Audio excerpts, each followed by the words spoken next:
Colonel McGregor, bienvenue mon cher ami. Merci d'avoir pu adapter votre emploi du temps pour nous rejoindre aujourd'hui. Avant d'aborder les répercussions géopolitiques des bombardements ordonnés par le président Trump et des volontés exprimées par le Premier ministre Netanyahou, pouvons-nous jeter un œil à la situation en Ukraine? Le monde semble ne plus y prêter attention. Mais la guerre continue. Et à en juger par mes lectures, sans même entrer dans les détails avec des experts comme vous, il me semble que l'Ukraine est presque littéralement à l'agonie. Mais peut-être avez-vous une analyse plus précise. Je pense que vous avez vu que les Ukrainiens ont récemment mené des frappes sur Donetsk qui ont coûté la vie à plusieurs civils. C'est encore une fois une opération de vengeance. Et on m'a rapporté qu'ils ont utilisé des missiles Storm Shadow. C'est décevant, certes, mais sûrement pas surprenant pour les Russes. Ce genre de choses revient à jeter du sel sur une plaie que Londres a déjà profondément ouverte en Russie. Je me demande combien de temps Moscou va encore tolérer cela avant de décider de répliquer contre les Britanniques. Espérons que cela n'arrivera pas. Par ailleurs, ils ont désormais complètement nettoyé Louhansk. Donetsk et Louhansk sont donc désormais entièrement débarrassés de toute présence ukrainienne. Il faut élargir la perspective. Comprendre que plusieurs événements se produisent à différents niveaux. La brigade Yakhmot, ou peut-être un bataillon renforcé, je ne sais plus exactement, majoritairement composé de Tchétchènes, même si ce n'est pas exclusif, reçoit le soutien de plusieurs opérateurs russes de drones. Ils descendent depuis Soumy, en direction de Tcherkassy et d'autres secteurs. Et selon moi, ils avancent vers Kiev, avec une liste de membres identifiés du bataillon Azov. Rappelons que le bataillon Azov est cette organisation néo-nazie qui prenait plaisir à exécuter des prisonniers russes et à massacrer des civils. En Russie, on les surnomme les coupeurs de tête. Et de ce que je comprends, à chaque fois qu'ils en croisent un, ils le décapitent et poursuivent leur route. Cela montre que la Russie se prépare à la phase finale. Et cette phase, selon moi, devra inclure une traversée du fleuve en direction de Kiev, puis une avancée vers le sud jusqu'à Odessa. Et il profite, en ce moment même, de la volonté du président Trump de laisser derrière lui le dossier ukrainien le plus rapidement possible, pour tenter de normaliser ses relations avec Moscou et concentrer toute son attention sur le Moyen-Orient et Israël. Le président Poutine subit-il des pressions pour mettre un terme plus rapide au conflit? Ou bien est-ce qu'il les ignore, tout en continuant sa marche lente, méthodique, régulière, systématique? C'est un peu les deux. Vous avez vu juste. D'un côté, la population russe aimerait que cette guerre se termine. Et elle préférerait voir un marteau s'abattre sur Kiev et sur son gouvernement. Mais de l'autre, le président Poutine agit avec prudence et détermination. Et même si cela prend du temps, cette stratégie a prouvé son efficacité. Il voulait à tout prix éviter d'entraîner les États-Unis ou l'OTAN dans un conflit direct contre la Russie. Et je crois que cela reste sa priorité. Ce n'est pas de la peur, c'est de la lucidité. Il sait à quel point ce serait futile et idiot d'élargir la guerre. Il va donc, selon moi, poursuivre dans cette voie. Mais je pense que, entre aujourd'hui et la fin septembre, la carte aura été profondément redessinée. Et ensuite, que feront les Européens?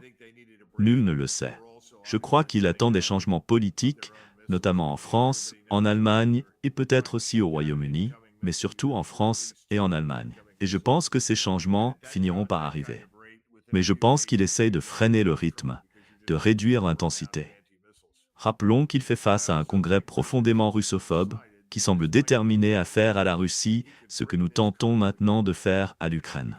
Renverser le gouvernement, fragmenter le pays, le dépouiller de ses ressources. Cela a échoué face à la Russie. Mais aujourd'hui, c'est ce même agenda qui s'applique au Moyen-Orient, cette fois dirigé contre l'Iran. Sans redéfinir le terme totalement anéanti, pouvons-nous comprendre ce que nos bombes ont réellement causé il y a 2 semaines?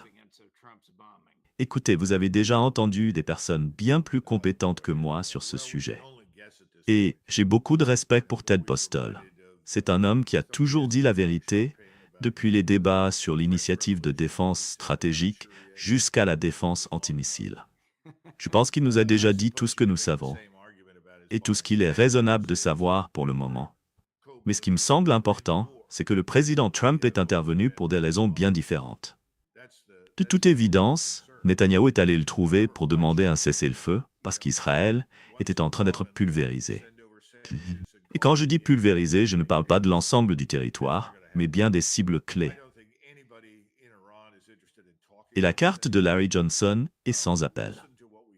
Elle met en évidence, de manière très claire, l'ampleur des dégâts causés par les missiles iraniens. Tout le monde devrait voir cette carte. Elle rend vraiment hommage à la technologie et à la précision des missiles iraniens. Et je pense qu'Israël avait besoin d'un moment de répit.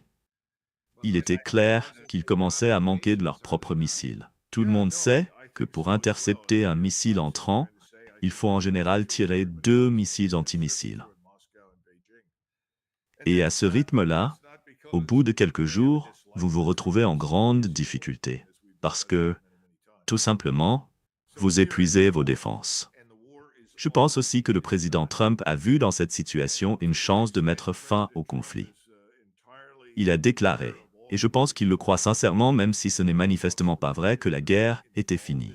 Il a dit « Nous avons tout anéanti, c'est terminé ». Il était très satisfait qu'aucun Iranien n'ait été tué lors de ces frappes, du moins à notre connaissance. Puis il y a eu une contre-attaque contre nos installations à Bahreïn, et là encore, aucun Américain n'a perdu la vie. C'est typique de Trump. C'est un homme qui ne veut pas la guerre. Mais vous comme moi, on sait très bien que ce n'est pas fini. On ne peut pas simplement mettre un ruban autour de tout ça, souhaiter un joyeux Noël à tout le monde, et passer à autre chose. Mais je crois que dans son esprit, c'était un objectif qu'il espérait atteindre. Non, monsieur le juge. Je pense que les Iraniens étaient prêts à tenir sur la durée. Ils étaient décidés à continuer à frapper pendant des mois s'il le fallait. Et les preuves sont assez solides. Ce sont les Israéliens qui ont demandé un cessez-le-feu. Il y a même eu cette sortie de Ben-Gvir, surpris en public quand on lui a demandé « Pourquoi vous êtes-vous tourné vers les Américains au bout de seulement quelques jours ?» Et il a répondu « Nous avons sous-estimé ou mal mesuré la qualité de l'arsenal iranien et ce qu'ils étaient capables de faire. » Et je pense que pour une fois, il disait la vérité. Un autre point important, le ministre des Finances a aussi pris la parole. Avec calme, il a déclaré que l'économie israélienne tiendrait encore une semaine, peut-être 2, avant de s'effondrer complètement. Elle ne pouvait tout simplement plus continuer ainsi. Si on met ces deux éléments ensemble, c'est assez clair.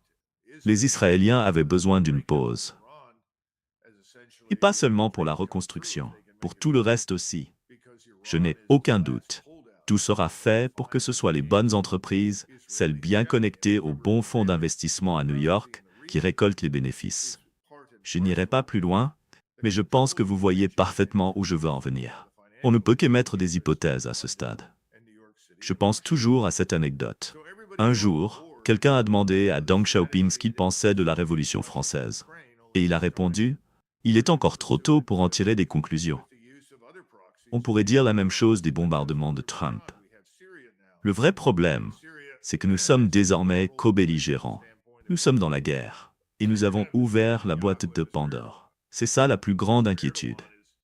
Trump aimerait pouvoir bombarder le matin, envoyer sandwich et café l'après-midi, et conclure la paix le soir. Mais ce n'est pas comme ça que ça fonctionne. Je ne pense pas que quelqu'un en Iran veuille encore discuter avec nous. Ils nous écouteront peut-être, mais ils n'y accorderont aucun crédit. À ce stade, ils le perçoivent comme un instrument d'Israël, le pilier de sa puissance. Et donc, ils ne le prennent plus au sérieux. Ils ont déjà le sentiment qu'il leur a menti. Et j'allais ajouter que cela vaut pour tout le monde ailleurs. C'est certainement le cas à Moscou et à Pékin. Et ce n'est pas parce qu'ils détestent Trump. Ce n'est pas la question. On en a parlé 1000 fois, vous et moi. Mais voilà. Nous sommes en guerre. Et la guerre continue. Elle n'est pas terminée. Et dans quelle mesure le président Trump comprend toutes les dynamiques à l'œuvre dans la région? C'est une vraie inconnue. Mais il faut regarder ce qui se passe dans le Caucase avec l'Azerbaïdjan. Ce pays a toujours été profondément anti-arménien. Les Turcs le sont aussi, et les Azéris ne font pas exception. Ils veulent des morceaux de l'Arménie, voire l'Arménie entière. Mais aujourd'hui, ils jouent un rôle bien différent, à cause de leur relation étroite avec Israël. Ils ont mis à disposition du Mossad et des forces de défense israéliennes des bases depuis lesquelles naissent des frappes et d'autres opérations en Iran. Et ils ne se sont même pas donné la peine de le cacher. Leur mépris pour l'Iran est total. Le problème, c'est qu'ils ont maintenant eu l'imprudence de montrer ce même mépris envers Moscou. Et comme on l'a déjà dit, l'Iran est aussi stratégique pour la Russie que l'Ukraine. Pourquoi? Parce que la stabilité de l'Asie centrale, du sud de la Russie et du Caucase est essentielle pour la stabilité de toute la masse continentale eurasienne que contrôle la Russie. Les Russes sont extrêmement sensibles à ce qui se passe dans cette région. Ils ne veulent surtout pas d'un gouvernement hostile en Iran. Ils ne voient aucun intérêt, pour eux ni pour le monde, à voir l'Iran se disloquer. Et pourtant, c'est exactement ce que souhaitent les grandes puissances financières de Londres et de New York. Israël, de son côté, voit l'effondrement de l'Iran comme un rêve devenu réalité, si tant est qu'ils y parviennent.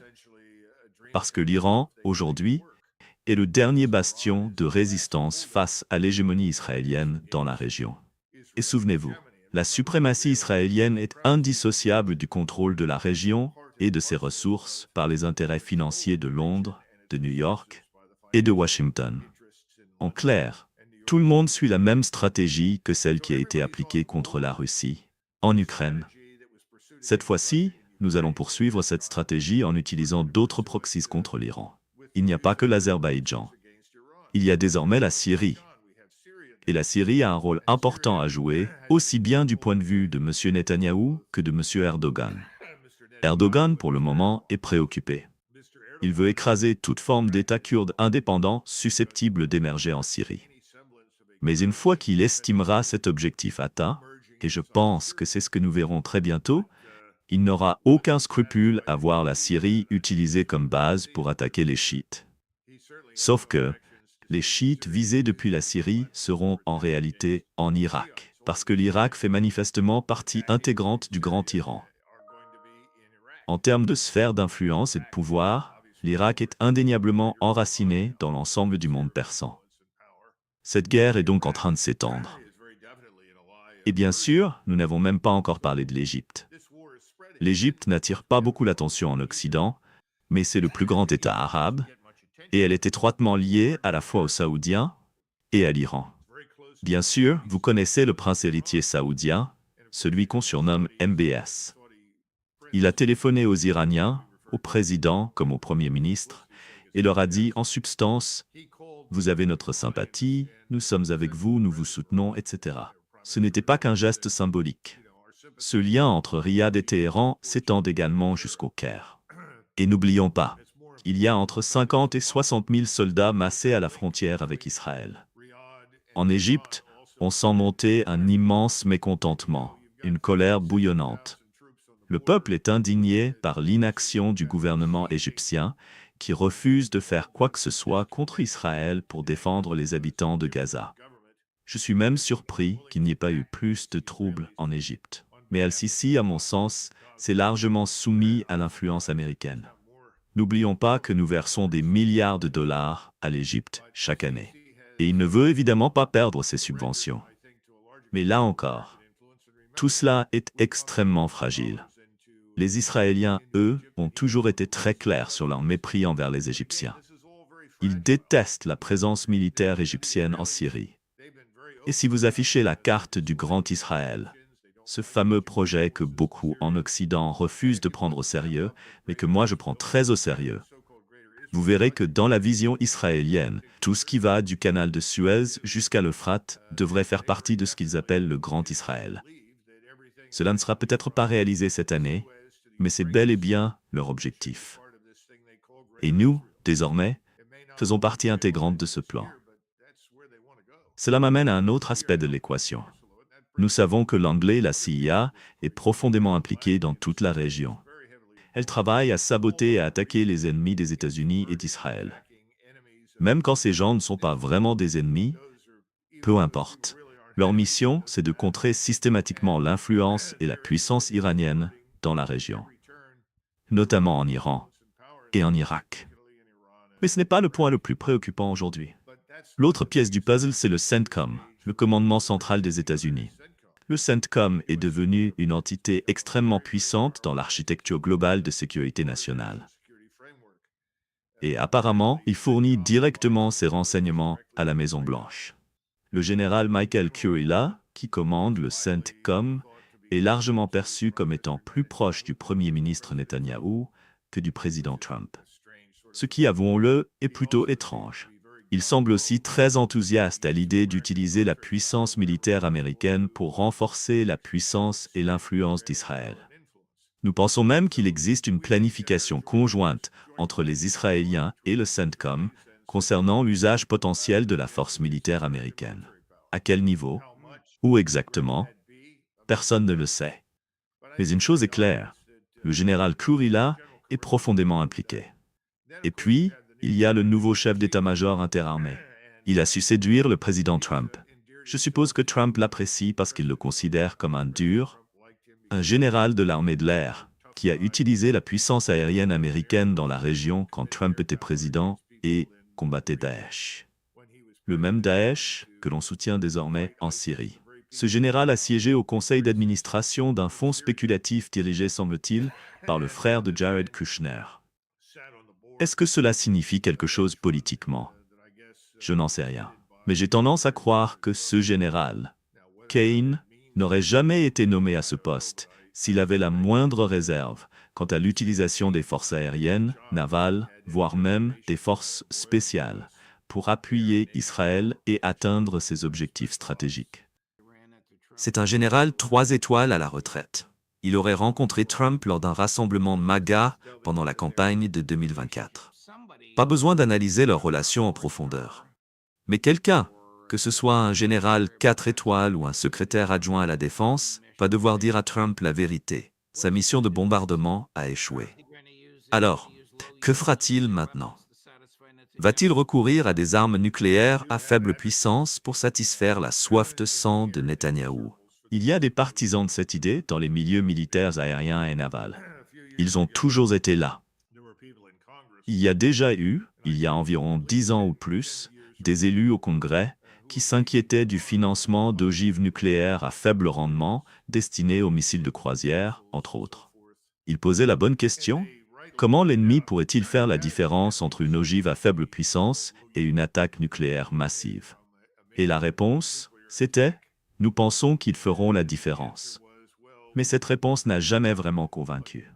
Et pourtant, ces armes ont été financées, et maintenant elles existent. Et la tentation demeure.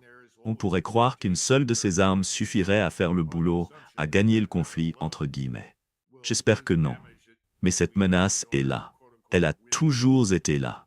Et je crois qu'Elbridge Colby, qui travaille au Pentagone comme secrétaire adjoint à la défense ou quelque chose d'approchant, a longtemps été un fervent partisan de cette stratégie. Je ne sais pas s'il a changé d'avis, il a changé d'opinion sur beaucoup de choses, comme la plupart de ceux qui ont fini par rallier l'administration Trump.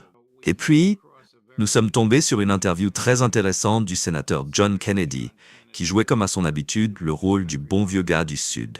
Mais en réalité, il est diplômé de la Harvard Law School et titulaire d'un diplôme de philosophie de l'université de Cambridge. Cela ne l'empêche pas de jouer les rednecks devant les caméras. Certaines de ses réponses étaient du remplissage, pour être honnête.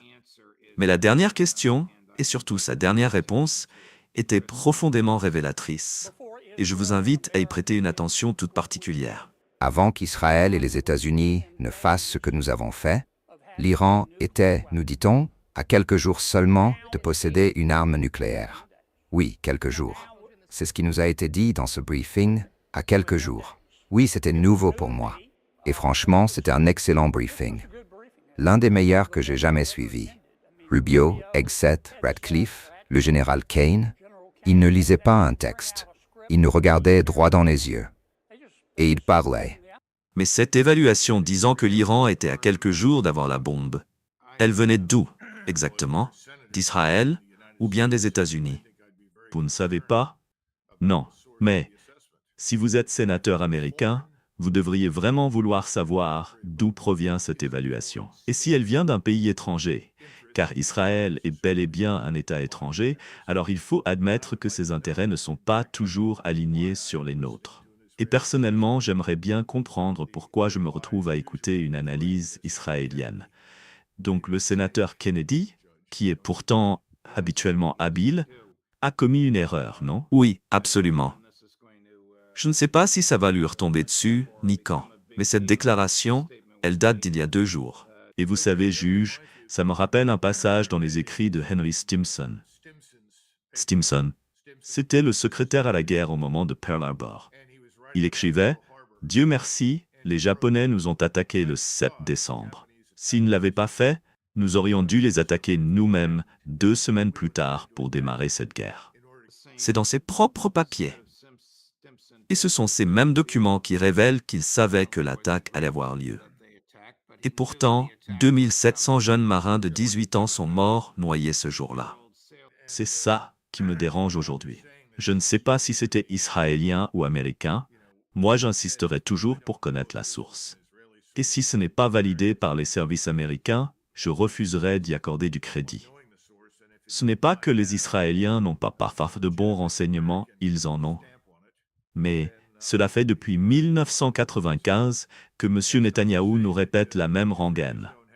D'abord, l'Iran est à quelques mois, puis à quelques semaines, puis à 1 semaine, puis à quelques jours, et maintenant à quelques heures de l'arme nucléaire. Sérieusement, combien de fois allons-nous devoir marcher dans ce même piège? Mais voilà, l'argent, comme toujours, rend tout ça plus facile à faire passer. Et je n'ai aucun doute qu'il y a beaucoup d'argent du lobby israélien qui rend ces récits plus digestes. Colonel, vous avez sûrement remarqué comme moi qu'il manquait à ce briefing Rubio, Hegseth, Radcliffe, le général Kane, mais le supérieur de Radcliffe, la directrice du renseignement national, Tulsi Gabbard. Rubio, on sait qui il est. C'est un membre assumé du club israélien, quasiment un agent du lobby. Hegseth est trop nouveau dans le paysage. Quant à Tulsi Gabbard, elle s'est déjà mis beaucoup de monde à dos en refusant de soutenir aveuglément tout ce que les Israéliens demandent. Il ne reste plus que Radcliffe. Et Radcliffe, comme Max Blumenthal l'a bien souligné, c'est un pur produit du lobby. Il a été créé de toutes pièces. Il ne savait rien et pourtant il a grimpé jusqu'au sommet de la CIA. Et il n'est là que pour une seule raison. C'est ce que le lobby israélien voulait. Oui, malheureusement. J'aurais vraiment souhaité qu'il demande. Mais bon, on connaît les véritables règles du jeu à Washington.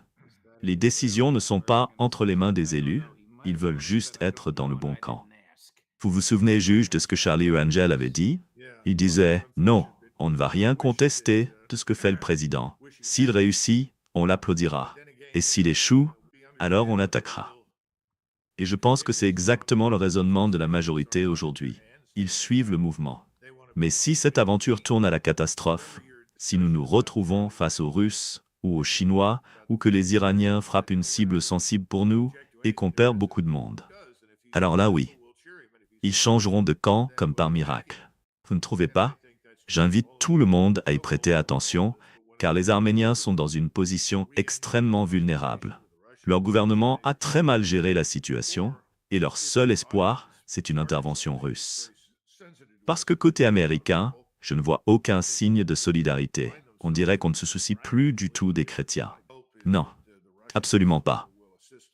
Vous savez, je parlais récemment avec mon ami norvégien, Glenn Diesen, et je lui ai dit « Il faut ressusciter Harald Hardrada, ce grand viking tombé aux portes de York en l'an 1066. Peut-être qu'il pourrait redonner un peu de courage aux âmes norvégiennes. » Il a rigolé. Et franchement, je commence à penser qu'il faut ressusciter George Washington. Parce que s'il voyait le degré de manipulation étrangère que nous subissons aujourd'hui, il y aurait sans doute une nouvelle révolution.